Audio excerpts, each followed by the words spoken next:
are powerful, new, unsettling force, and we're here, a new, unsettling force for liberation. We've nothing to lose.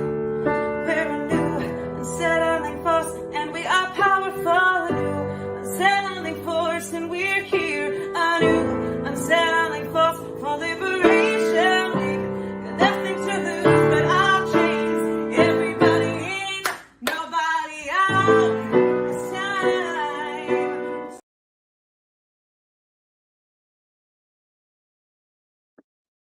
Welcome, everyone. Good to be here tonight, this Sunday, March 17th. My name's Adam Barnes, calling in from New York, the land of the Lenape, and you are here at Freedom Church of the Poor.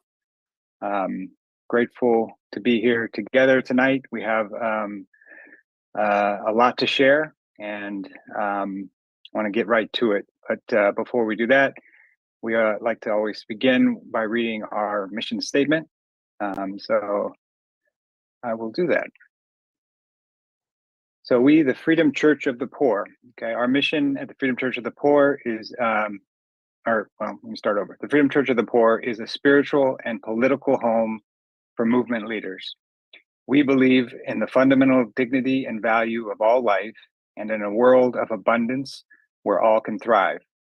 We gather as a community of faith to support and care for each other. We commit to realizing the abundant world God promises by identifying, developing, and uniting leaders who will build a movement to end poverty led by the poor. In this community and through our commitment to this struggle, we also seek to rediscover and share a vision and practice of religion that is rooted in truth, justice, and love. That's what we're all about here, and it's good to have you here. And this this Sunday we are right in the middle, almost, I guess, heading towards the end of the season we call Struggle and Lament, which kind of is the season of Lent in the Christian tradition. But I just want to say a bit about how we understand this season and what we're trying to do in these weeks of the season. So our faith traditions and the Bible frequently lift up expressions of longing and mourning, even anger at the way things are. We lament that in the US, over 700 people die every day due to poverty, that millions die every year from inadequate health care, that poor and people of color are disproportionately violated and degraded by the interrelated crises of pandemic, state-sanctioned violence, war, storms, and more. In the richest country in human history, we have 140 million people who are poor or one emergency away from economic ruin. And this year, we lament and bear witness to the violence, death, and ongoing genocide of tens of thousands of people in Palestine. Violence that is funded by the US and backed up by a twisted theology of dominance and supremacy. These are our people, our leaders, our families, and we must mourn and wail, and we must cry out to God for justice and demand a ceasefire now.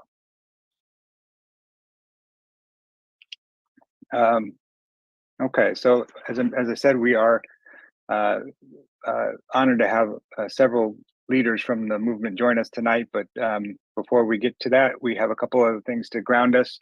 The first is a song. So I believe Sierra is going to introduce that. Please, Sierra.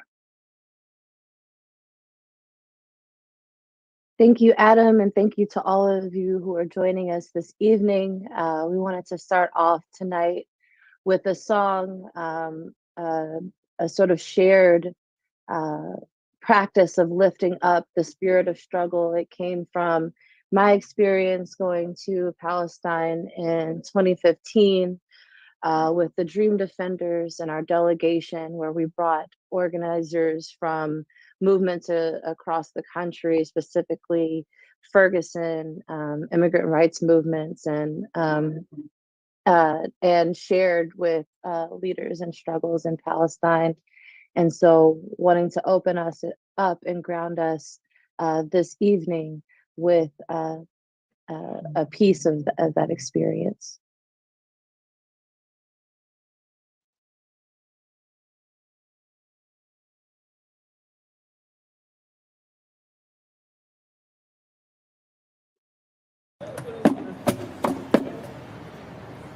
We came here to Palestine to stand in love and revolutionary struggle with our brothers and sisters. We come to a land that has been stolen by greed and destroyed by hate. We come here and we learn laws that have been co-signed in ink but written in the blood of the innocent. And we stand next to people who continue to courageously struggle and resist the occupation. People who continue to dream and fight for freedom. From Ferguson to Palestine, the struggle for freedom continues. 1, 2, 3,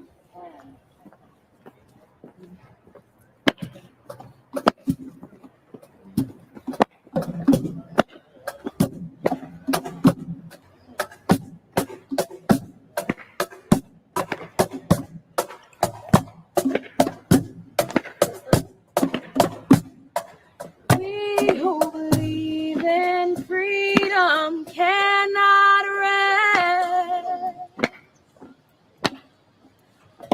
We who believe in freedom cannot rest until it's won. We who believe in freedom cannot rest. We who believe in freedom cannot rest until it's won. We who believe in freedom cannot rest. We who believe in freedom cannot rest until it's won.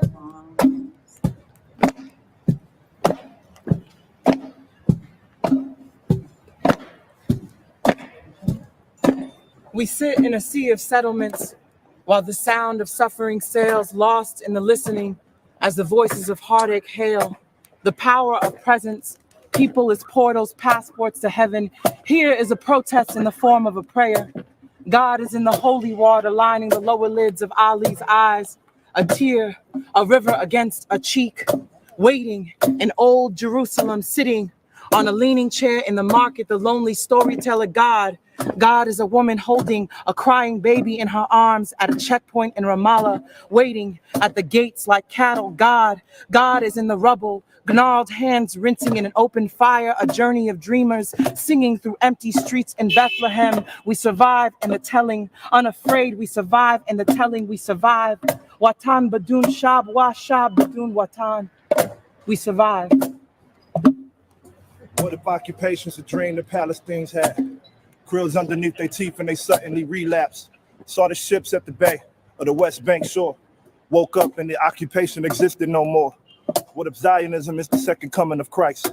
Destruction is the matrimony in sight, because if we are the Messiah, then God is not white. What if life is the afterlife and we already dead? The footage of the moment replayed in your head, looping over until you die for the second time. What if power influence your intelligence and mind? And those with the lesser are really the oppressors, but you still steal this land under that pressure. Free Palestine. Palestine to Ferguson in the occupation. Ferguson to Palestine, we fight to free our nations. Palestine to Ferguson in the occupation.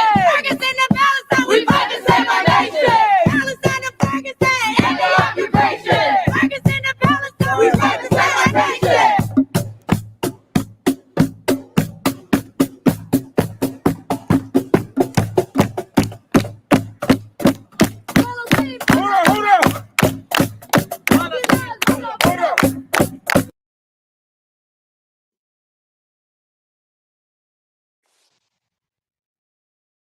We're next going to get into our sacred text for this evening.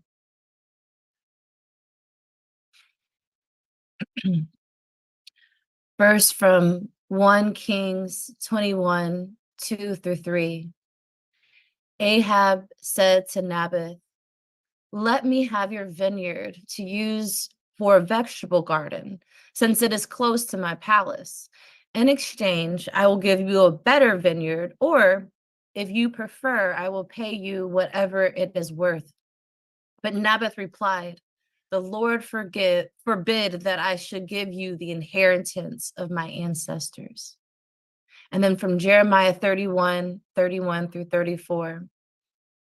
The days are coming, declares the Lord, when I will make a new covenant with the people of Israel and the people of Judah.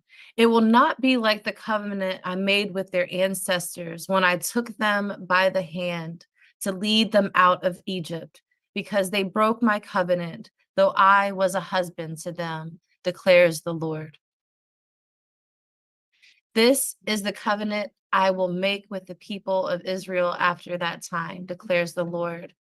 I will put law in their minds and I will write it on their hearts. I will be their God and they will be my people.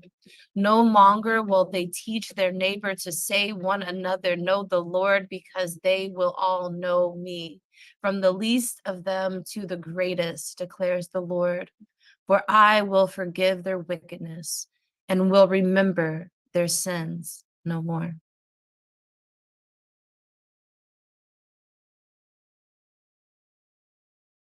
Thank you, Sierra, for that reading and for that sharing that song, that spiritual grounding. And now to share a reflection, I'm very happy and honored to introduce Cedar Monroe, a friend and comrade that co-founded a group called Chaplains on the Harbor a while back that really embodies what I and many others understand to be the Freedom Church of the Poor. It is a ministry alongside people that were experiencing homelessness, incarceration, and addiction out in Western Washington. And they worked there through 2022. And most recently just published a book. Very excited for you, Cedar. The book is titled Trash, A Poor White Journey. And it's a lot of it rooted in the experience of that work at Chaplains. Cedar is currently studying interreligious and indigenous studies at Vancouver School of Theology, and we will make sure to share where you can find their book in the chat. So glad to have you here, Cedar. Thank you. Thank you so much for having me. It's really a privilege to be here with you all. I'm calling in from the unceded lands of the Squaxin Island and Nisqually people. And I wanted to open with another text, with a poem. It's called The Gift of Olive Oil, and it's by Palestinian poet Susan Abul Hawa. A token, something from the soil of things shared, a heritage, a longing, a wound, the sweet and bitter tastes of centuries gone, the hard caress of weather-worn hands of pickers, the tales of backbreaking toil, scribbled on beautiful fellahin faces, the ballads of old sung to trees and sleepless Palestinian children, the untamed agonies of loss and expired love, the suit of memory, the breath of hope, the fury, the tears of babies and patriarchs, mothers and horrors, gods and men. This nectar of tragedy is ours to consume, ours to bury and bring back to life. Take it from their tireless hands, their boundless capacity to endure. And without bread or za'atar, dip your finger in this oil, press it between your tongue and palate, do it again, until you hear the primal calls of an earth packed beneath boot steps and tank treads, and it will haunt you with an unexpected song. I wanted to start with the words from a Palestinian poet that I love and respect very much, talking about the land of Palestine. When I studied Palestinian Arabic in college, I did not become remotely fluent, but I did learn that Palestine was a place of poetry, and that Palestinians, like most indigenous people, were deeply connected to their land. I spent time in Palestine in 2016. It was right after the 2015 bombing of Gaza. And I was with a group of Episcopal ministers on a Holy Land tour, but this one was largely focusing on the political situation faced by Palestinians. And so we met with Palestinian Christians in the north of Israel and in the West Bank, and spent quite a bit of time in the West Bank. We weren't allowed into Gaza, although it was a request. And of course, everyone was talking about their concern for their relatives in Gaza at the time who were many of them living in tents in the rubble of their homes at that time. And I think the situation between Israel and Palestine is often characterized in the Western media as complicated. And being there, it didn't feel complicated. I remember standing at the giant wall that Israel built around the West Bank, cutting through communities. It was guarded by checkpoints. And at those checkpoints, just in the 10 days or so that I was there, 15 people were shot and killed. And it looked a lot like the US-Mexico border wall, or at least parts of it, cutting through also landscapes and communities. And, I found out while I was there that the, Israeli companies who had built the walls around both the West Bank and around Gaza had also taken out contracts in the building of the US-Mexico border wall. So there's always these connections. But the experience that stands out to me and stood out to me was one of the days the organizers had scheduled us to visit an Israeli settlement in the West Bank. And so, for quite some time, Israel has been building Israeli settlements in the West Bank, which was on land that was promised for a future Palestinian state. And we got in this bus, and it was in East Jerusalem, and settlers from the community got on the bus and took us out there. And as we drove out there, you could see out the window where olive groves had been cut down and burned out, as people had been driven from their land, but also as the land itself had been destroyed, and as olive trees had been destroyed and burned, to make way for these roads that only could be driven on by Israelis, and settlements that were these secure gated settlements in the middle of nowhere, in the middle of all of these destroyed places. And the settlers that were on the bus told us that the only reason that we could drive there, and the only reasons that our guides who were Palestinian could be there, was because he was on the bus armed. And so we stopped at the settlement, and this is very charming, very heavily armed. Everybody's walking around with guns. It's very secure looking. It looks like a American suburb, maybe with a little bit more eco design. The families we met were American Jews that were really clear about their goals, and really open about them. They said that they wanted all Arabs to leave the West Bank and Gaza and go to other Arab countries, that they considered this land, Judea and Samaria, that this land was promised to them alone. And they believed that the Bible gave them the right, not only to the land, but the right to dispossess the people who had lived there for generations and generations. And it was also clear while we were there that most of the work done in these communities was done by Palestinian men under armed guard. The construction, the landscaping, the maintenance, all of it. And so no amount of eco-friendly design and biblical quotations could really mask the immense violence that was taking place against land and against the people who lived on it. And I was there with one of my colleagues who was Indigenous, and she spoke and wrote at length about that moment when she saw parallels with what had happened to her ancestors reenacted in front of us that day. And for myself, I saw in all of these passionate settlers with guns, I saw what my own ancestors had done to hers. And I heard the same words from settlers justifying occupation and violence that my own ancestors had used. The belief that God gave them the right, even the duty, to take over land, the certainty that brown and black people weren't like us, weren't human like us, and the continued violence of using the forced labor of the people displaced to build an empire. I'd grown up, like a lot of white evangelicals, with Christian Zionism, being taught that, we're in the end times, and Israel is part of God's plan for the end of the world. Like many white evangelicals in the US, my dad was a passionate Zionist, and everything that I was hearing from these settlers that day, all of the justifications for violence, I had heard first in American churches. But it was there that I saw the violence of it all, the violence of settlement, but also the violence that my ancestors and even myself participate in as a white settler in the United States on occupied land. And now, of course, we're watching, live streamed, the worst onslaught yet against the Palestinian people.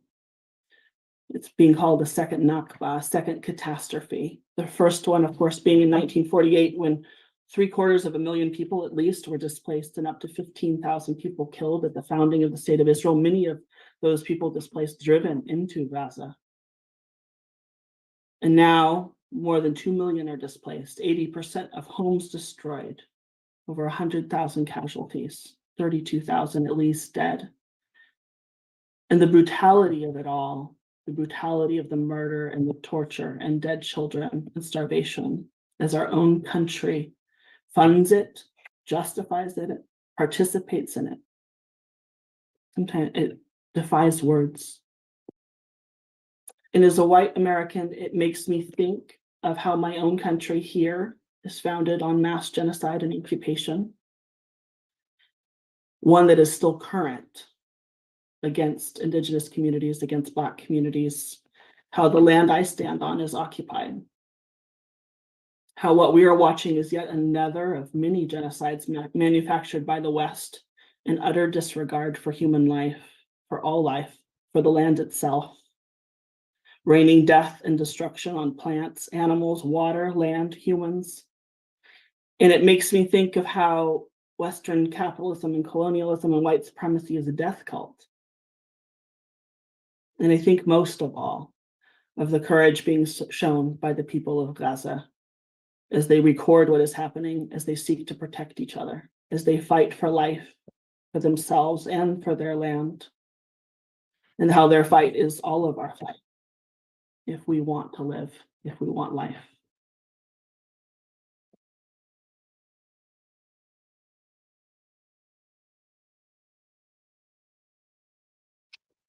Thank you, Cedar, for that truth and for sharing that story. Very powerful. Just kind of sitting with that. Yeah.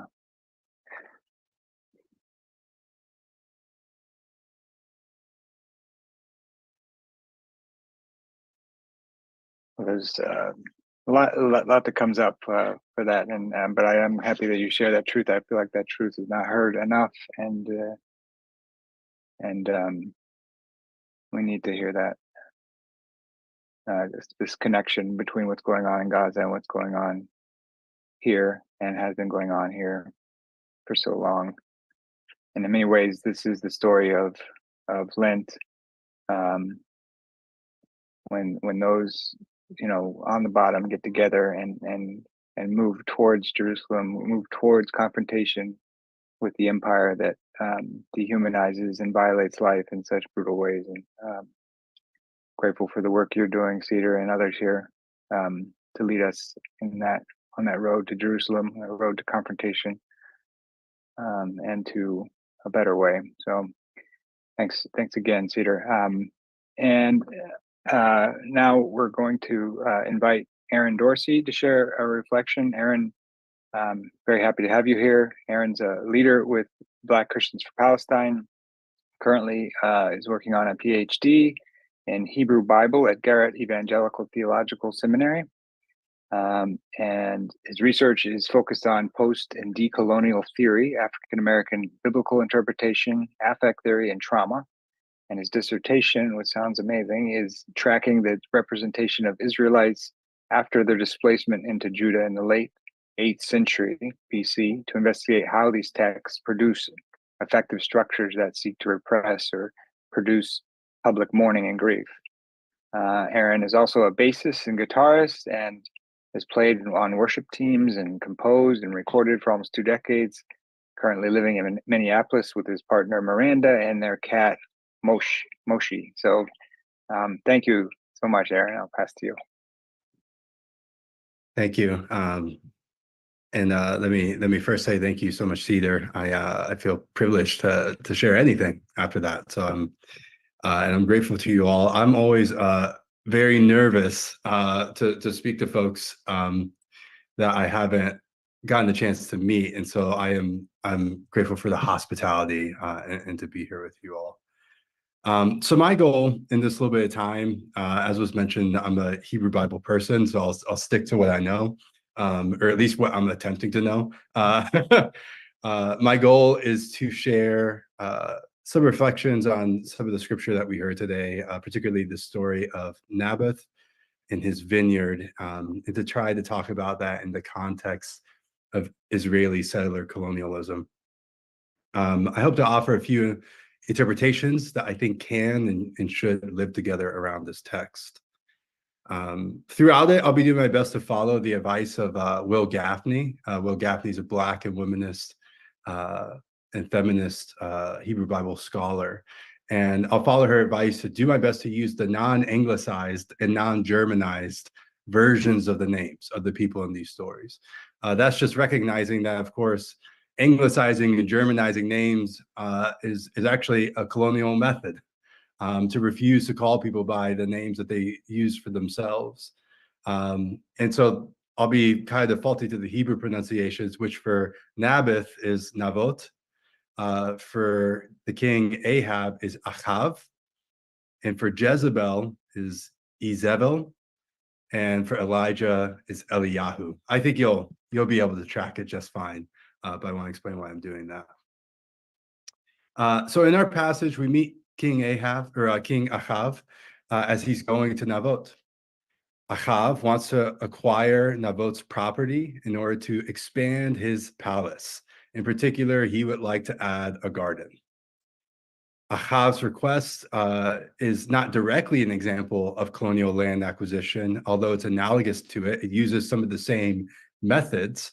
It's not direct because Achav is not a foreign ruler, but he's actually Navot's king. So it's perhaps at least more directly akin to problems of authoritarianism, but I think it's still relevant because it's a similar method.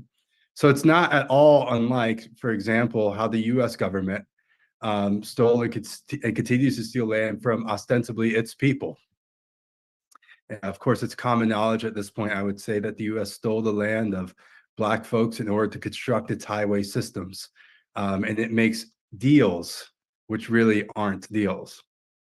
And this is what is at first tricky about Achav's requests in this story, because it attempts to seem reasonable. Achav wants to expand, and so it seems like he just walks to his neighbor to see if maybe he could buy his property, as if there's nothing to see here. And if I recall by analogy, again, how common it is to still hear to this day that the US didn't steal indigenous land, or at least not all of it, because they claim that they made treaties with indigenous groups, that it was all a fair deal. And this continues to be one of the most prominent maneuvers of colonial and neo-colonial domination, the art of the deal, so to speak. The US and US-based companies, here and around the world, create land deals to then create pockets of US sovereignty, even beyond the US, in Central and South America, in Africa, in Asia. And it's for the benefit of them and for their own people. And so I think that what Achav has done here is not unlike this. It seems like a deal, but it's a land grab. But Navot is not fooled here. He refuses. He says, quote, "Far be it from me to give to you what is from Adonai, the inheritance of my ancestors," ending quote. Navot resists the colonizer's ploy. In many ways, Navot here is our anti-colonial hero. And he calls on two powerful rebuttals, God and the ancestors. In other words, he's saying, if the dead left this to me, how can I change the dead's minds and give it to you? In a sense, Navot doesn't even believe that he has the right to give the land in the first place. Oddly, the king's response is very unexpected. Verse 4 reads that Achav went home resentful and sullen. This is weird. He accepts the situation and he goes home. This is unexpected. It's not what you would expect in this kind of situation.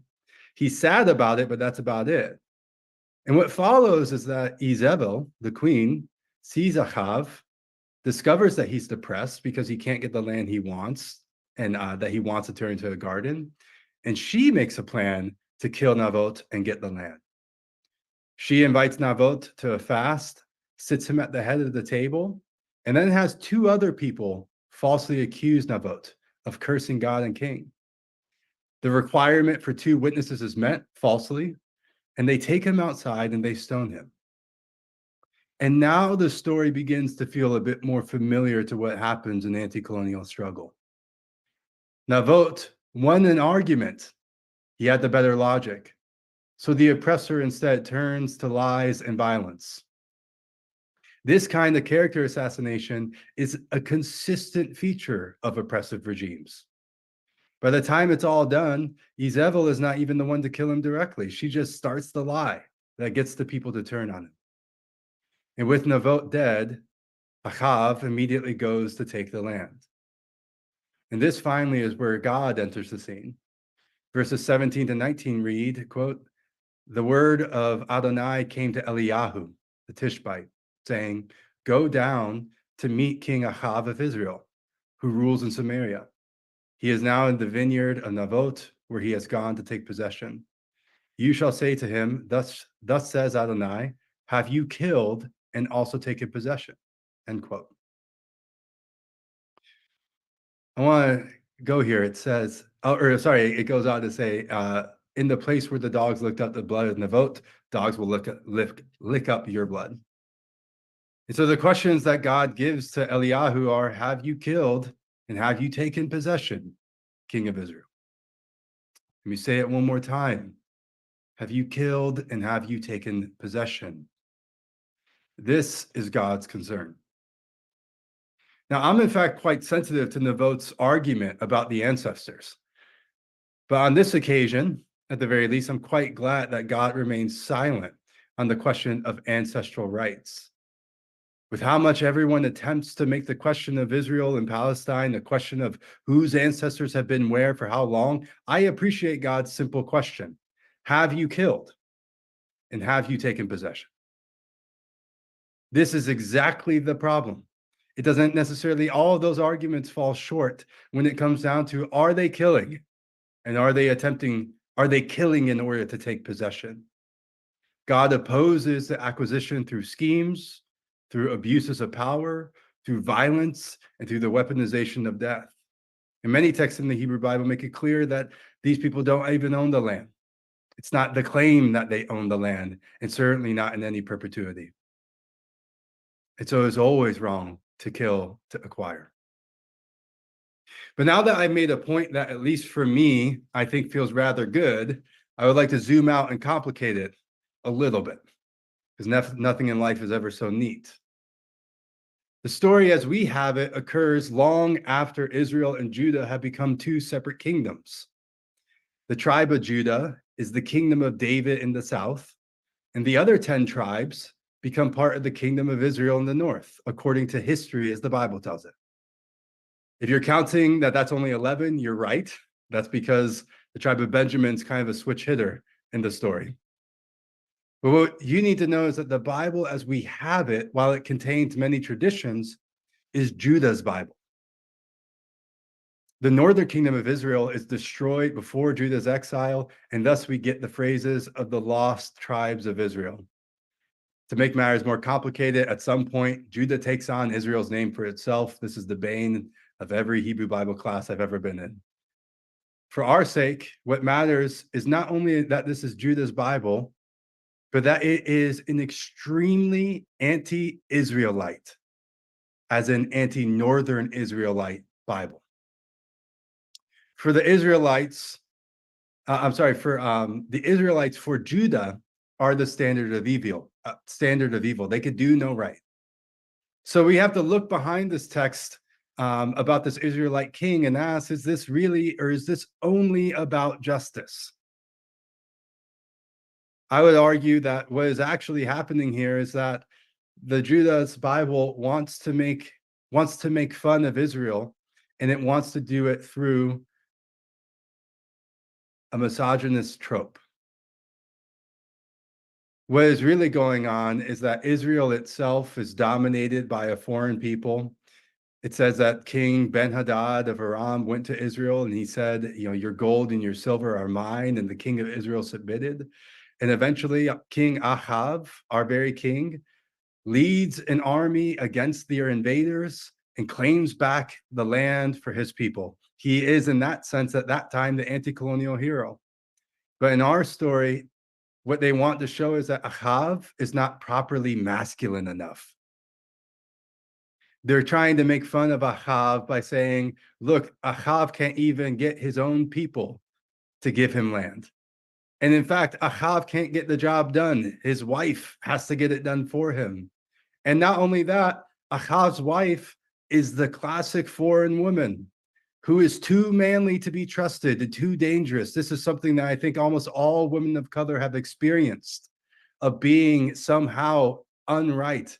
Let's pin all the blame on the foreign women of color.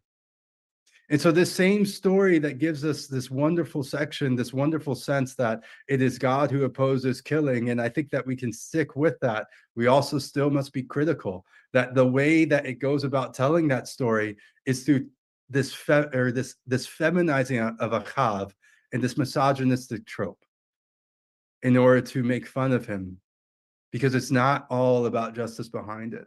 And at the very least, I think this serves as a reminder to us to always be critical of our own justice movements, not to cease pursuing justice, not to undo the realization that God is opposed to killing and to acquisition through killing, but to always remain critical of the ways that we frame these stories and who gets framed within them, to make sure that we are always pursuing justice for all.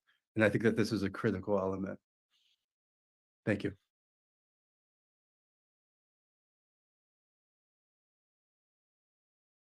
Wow, thank you, Aaron, for that teaching. That was amazing to learn. Really amazing. Wow. So much to get into there. I mean, I was just thinking, I guess one thing was the way that like kind of bringing it up to our day, the way that we all continue to struggle with this idea of God and idolatry, and who controls who lives and who dies, who gets land, who, and therefore who gets land means who gets to thrive, and how that isn't a clear.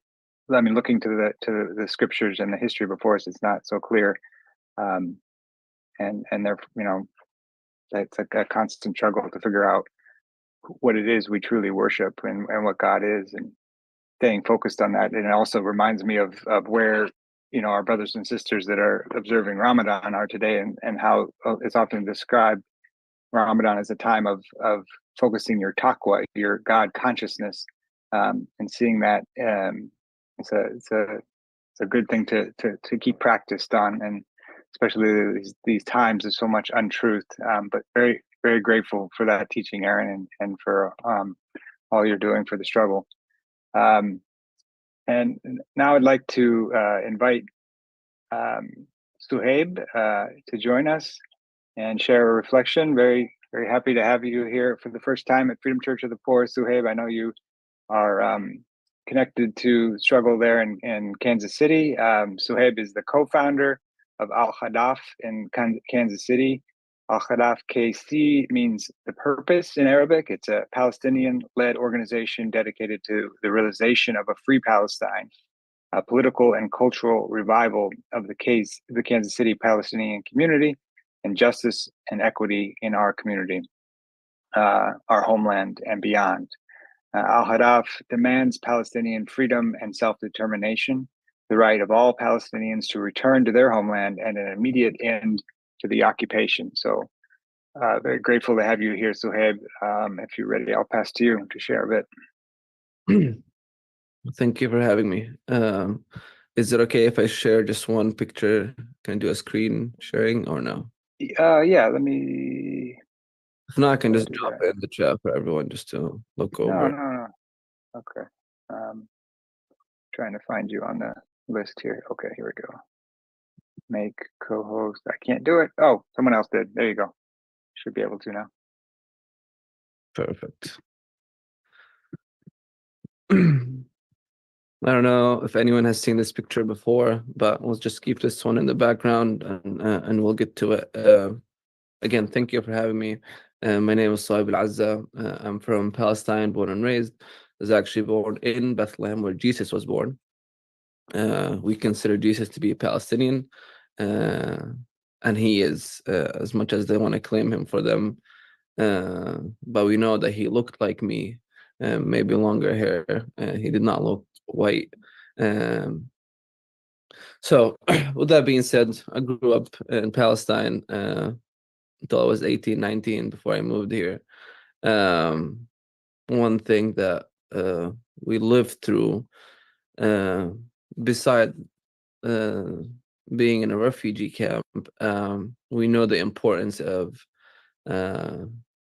separating and really understanding what is happening to us within the refugee camp and then to Palestine as a whole, in terms of why is this being done. Our parents and our teachers and mentors and family and friends, we always distinguish the difference between the brutal colonization that's being happening to Palestine versus the religious conflict that they want to export it to the world and say this is being done to them because they're Jewish. But we've all known this and we've seen this, and this has nothing, absolutely nothing to do with religion. They use the power of the Torah and the name of God, and they're the chosen people, and this is their promised land, as a weapon, as a tool, to export their narrative and tell the people we're being discriminated against, we're being attacked, we're being blah blah blah blah because we're Jews, not because we're colonizing and killing and committing all acts of genocide and massacres against indigenous people. No, they're doing this to us because we're Jewish.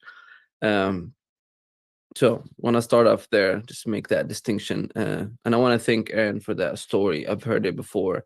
And this is by far the closest comparison to what's happening right now. You get the indigenous people, the small garden, the small land, and you got the king, aka the colonizer, and you got the foreign women that acts on behalf of the king. And this is exactly what we're seeing right now. We have the colonizers in Palestine killing the people, and then we have countries and the Western countries and powers that are supporting and doing all kind of the logistics and financial military support to simply achieve their goal from day one: the absolute most amount of land with the least amount of Palestinians on it. And we've seen this throughout history since the beginning and the very first convention of Zionism until this day. And going back to Sidar's point, for us, this is an ongoing Nakba, an ongoing catastrophe. What's happening in Gaza right now has surpassed what happened in 1948. We're approaching now almost 35,000 people killed by the colonizers. We have more than 2 million people displaced, trapped in Rafah, and some in the north, cut off from any source of aid or water, food, shelter. And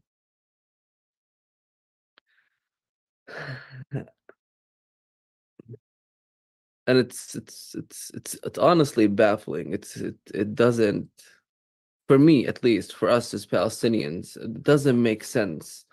We all know most governments are evil. We all know that they're after gaining the most, either for their kings or their governments or their presidents or the politicians, because power corrupts, and we've seen this throughout history, not just today. But we also have seen examples throughout history where the power really relies on the people. People can change, people can make history. And it baffles me when we have countries like the US and the people of the US, and they see their hard-earned tax money being used to fund and continue funding a genocide, a country or so-called country or state, like the Zionist state, where they see with their own eyes all acts of wrongs and genocide and ethnically cleansing the indigenous people, and have an apartheid system in place and a regime that discriminate people. And it's been going on for 76 years now, and they haven't done anything about it. We appreciate, and I've seen, especially the shift since October till today, but on a mass level, it is honestly baffling. The amount of money that gets sent from the US to the occupation, to the colonization, it is baffling. And when you compare it to what's happening to the people of the US here, the education system, the catastrophic health system that we have in this country, and you look at what's so-called Israel, they have a free healthcare, free education system, and all that is being paid by the American people, and no one or nothing has changed when it comes to that. For me, I can't understand it, honestly. But coming from Palestine, I had a somewhat of a wrong idea of what the US is, because again, what we see is foreign affairs, the government, and what they're doing, especially in the Middle East, and what we hear. On the flip side, you just see all these movies, Hollywood and whatnot. So you get a mixed perception slash idea of what the US is, but when you come here, it's totally different. Drastically different, actually. When you get to meet the people, see the people, and interact with them, you realize that we're really not so much different. As people are both being really oppressed in different ways by the government. We're being silenced in a way. And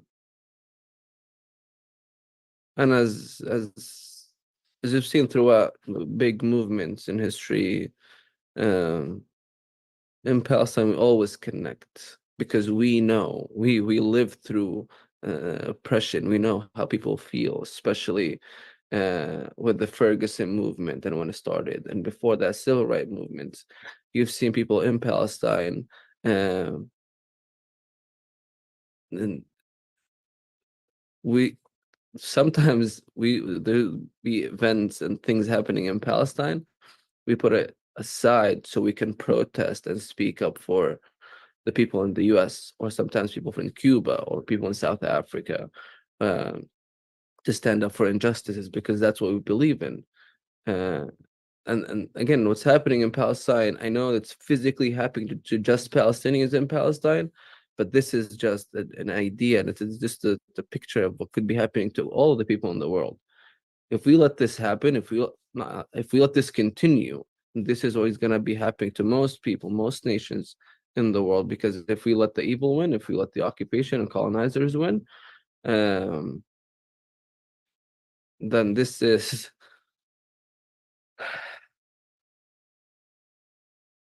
we're heading into a really dark time. But at the same time, we recognize and we appreciate the solidarity movement and the people, and just like yourselves, that have been standing up and speaking up. It's not going unrecognized, I promise you. We see this, and we hear, especially family and friends and people in Palestine. Should we ask you one thing? Please keep telling your stories. Please keep speaking up. And protesting and talking about it with friends and family and colleagues. This is an issue that impacts all of us, and this is an issue that impacts, besides Palestinians, Americans in the first place, because this is being funded under your name. So sorry, I kept this picture in the background just for people who are not familiar with it. Palestine looked like this And this is the historic map of Palestine on the very far left. This is our Palestinian land. Going through our history, but the end of First World War and then going to the Second World War and ending there, we had a mass immigration from Europe, especially Jewish people escaping the Holocaust that's being committed against them from the German Nazi regime and then the discrimination against Jews throughout Europe, actually, not just in Germany. We've seen this throughout Europe.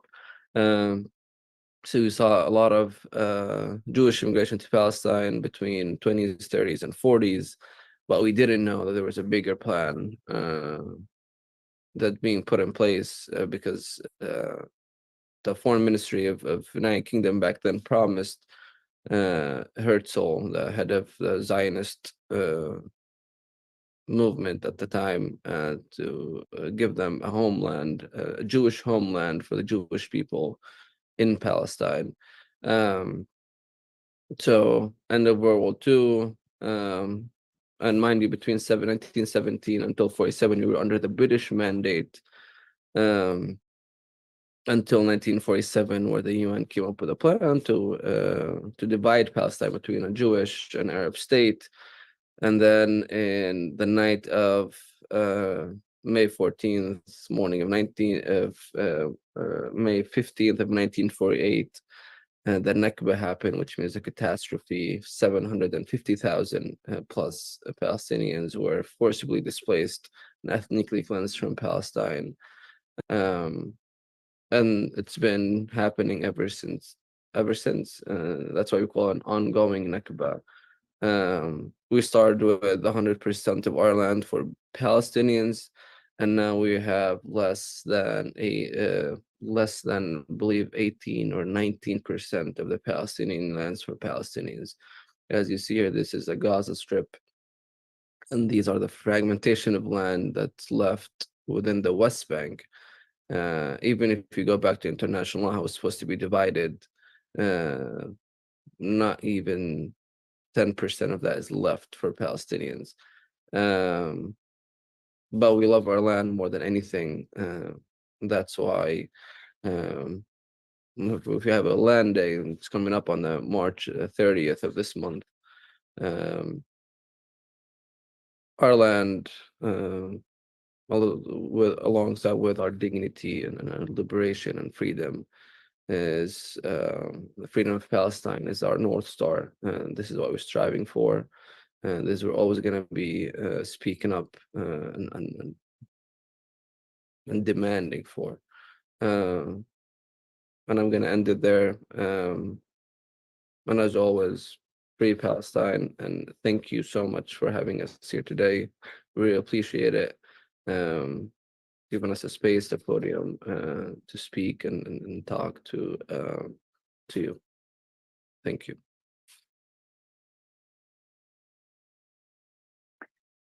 Thank you, Suhaib. We hope you come back again soon. And we hear you. We do need to keep taking to the streets, keep speaking out, and get organized. This is the other lie, I think, that we believe, is that we can't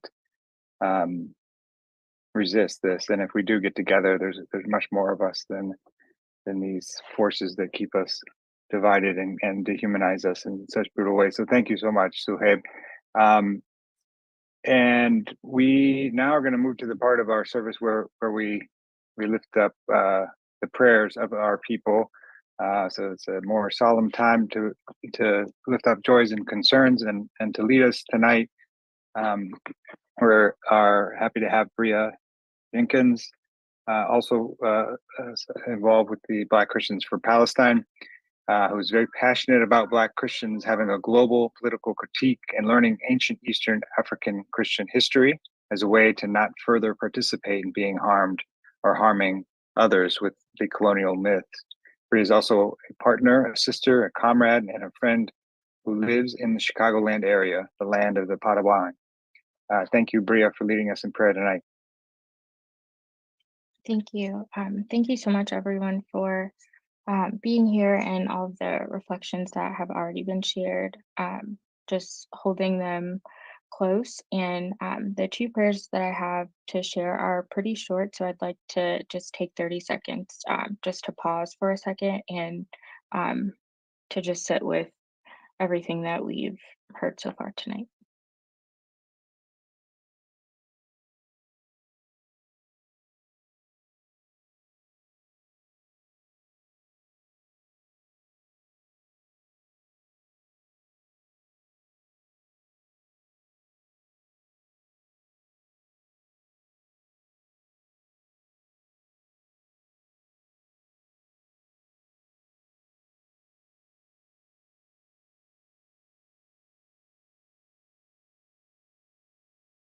And as we wrap up our few seconds, I'd invite us into um, just taking a collective breath. So I'm gonna inhale and then hold for a few seconds and exhale. And so I invite you to do the same with me.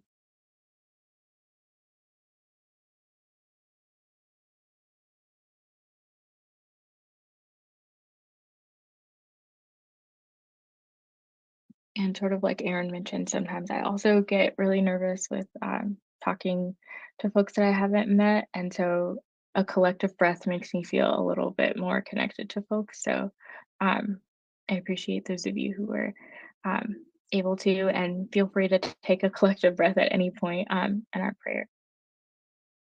Um, so the first prayer I'd like to share is from a book called Black Liturgies. It's by Cole Arthur Riley, and um, the it's not necessarily a prayer, but I've made it into one for our purposes. It's called "For Those Who Dare Degrade." God who keeps watch, woe to those who dare degrade us. May we see them for what they are and call wicked by its name. Awaken in us a sacred intuition that exposes those who work exhaustively against our welfare. We are tired of protecting them. We are tired of easing them into the realization of their own violence, the ugly that has made its home in them. May they writhe in the night. May their inner worlds tremble. Make the secret guilt that drives them grow loud enough to shame them. Let the sound reach those who need protection. And may we have the wisdom to trust our instincts, believing ourselves when a spare moment doesn't feel safe, when a space or moment doesn't feel safe, even if we cannot articulate why. God, keep watch, keep guard, as we wait for the day when the terrible become human again. May it be so. And the last is from a collection of songs and poems that I think was shared in this space before, or maybe another space, by Palestinian folks. And this particular song that I will invite us to pray is by Batia Levine. And the song is called Voice of My Ancestors. I hear the voice of my ancestors calling me. I hear the voice of my ancestors calling me. Stand in your power, they said. Stand in your power. Listen, listen. May the rivers all run clear. May the mountains go unbroken. May the trees stand tall. May their air be pure. May the earth be shared by all. I'm going to read it one more time. I hear the voice of my ancestors calling me. I hear the voice of my ancestors calling me. Stand in your power, they said. Stand in your power. Listen, listen. May the rivers all run clear. May the mountains go unbroken. May the trees stand tall. May the air be pure. May the earth be shared by all. And as we close tonight, one of the things that I often think about as we are, as those of us who are not in Palestine right now, witnessing the genocide, something that I've been sitting with more lately is that there are trees and rivers and animals that are witnessing, just as those of us here are watching from afar, organizing from afar, and close by. And so my prayer would be that we would continue to do more than witness.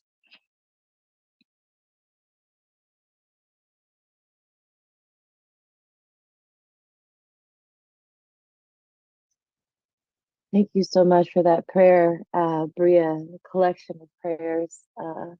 Bria is a very powerful comrade that I've come into relationship recently. And so I'm really glad that you could join us.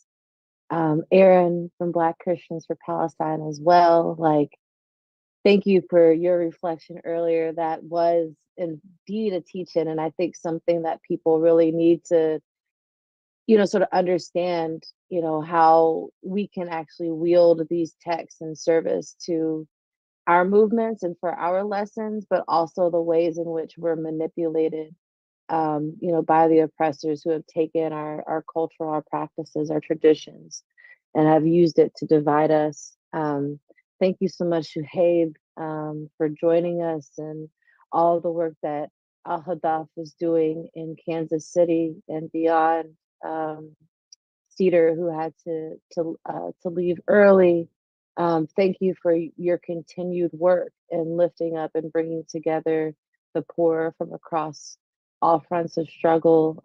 Adam for facilitating, Becca for holding us down with tech, wanting to share just a few links with you all in our calls to action.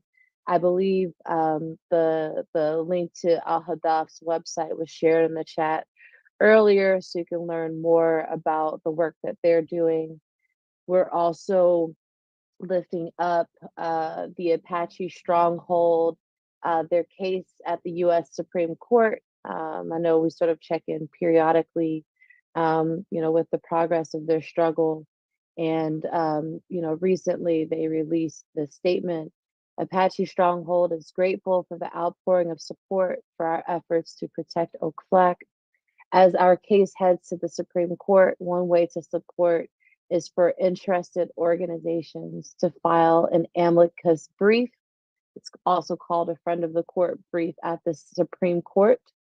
If your organization has participated in supporting this action and filing this brief in support of the Apache Stronghold, please email Leah Brown. We have Leah's email in the chat with your name, contact information, and organization.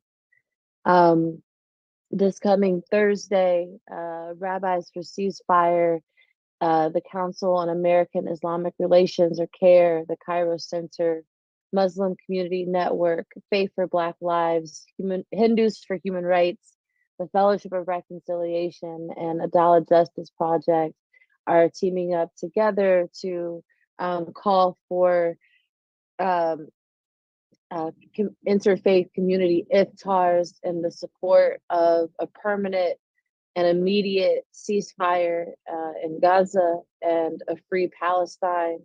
We're asking that folks come together to share a meal on this Thursday, March 21st, where we have an overlap in our various traditions with this Lenten season that we're in, of course, Ramadan that started last Monday, and Tanit Esther, which is a Jewish fast day.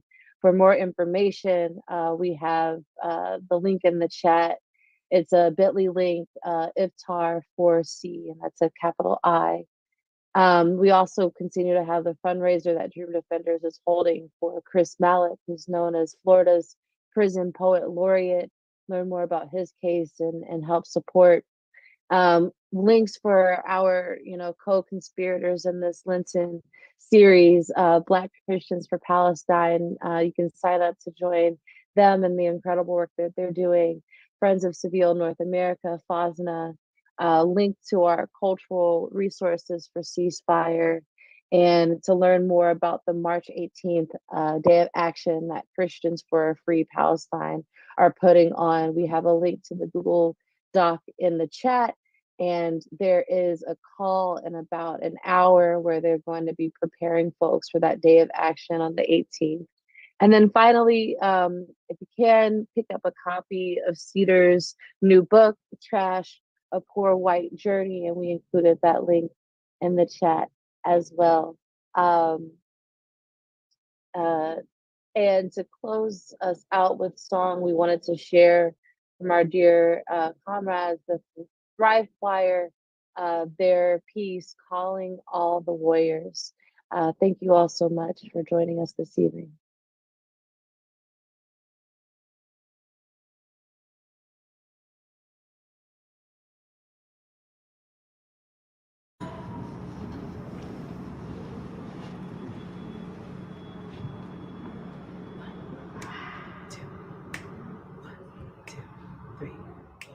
Do you ever wonder if there's something you can do to make this world a sacred space and live in truth? If you watch the birds, if you watch the bees, when you feel the sun, well, when you feel the breeze, you'll see they know what they're doing. You'll see, oh, oh, oh, what about you? What about you? What about you? What about you? Can you feel what you're doing? Can you be what you're giving? Step completely for your love with dignity. Fight the love. Step completely for your love. Walk with dignity. Fight the love. Step completely for your love. Walk with dignity. Fight for love. Step completely for your love. Warriors with dignity. Fight for love. Now I know times can get real hard. Willing to stand apart from the mess that we have made. It's up to you. What will you create? When you can't nothing, take the time to pray. Then you will understand. You're gonna completely for your love. Walk with dignity. Fight for love. Step completely for your love. Walk with dignity. Fight for love. Step completely for your love. Walk with dignity. Fight for love. Step completely for your love. Warrior with dignity. Fight for love. I don't know how to love when all I see is hate. I don't know where to go. I feel so alone. I don't know how to love when all I see is hate. I don't know where to go. I feel so alone. Anyway, I don't know how to love when all I see is hate. I feel so alone. Anyway, I don't know when all I see is hate. Anyway, I don't know where to go. I feel so alone. Completely for your love. Walk with dignity. Fight for love. Step completely for your love. Walk with dignity. Fight for love. Yeah, completely for your love. She's calling you. She's calling you.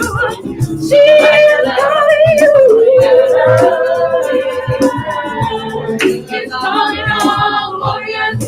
Dignity. Fight for love. The earth is calling all warriors. The earth is calling all warriors. The earth is calling all warriors. The earth is calling all warriors. Fight for love.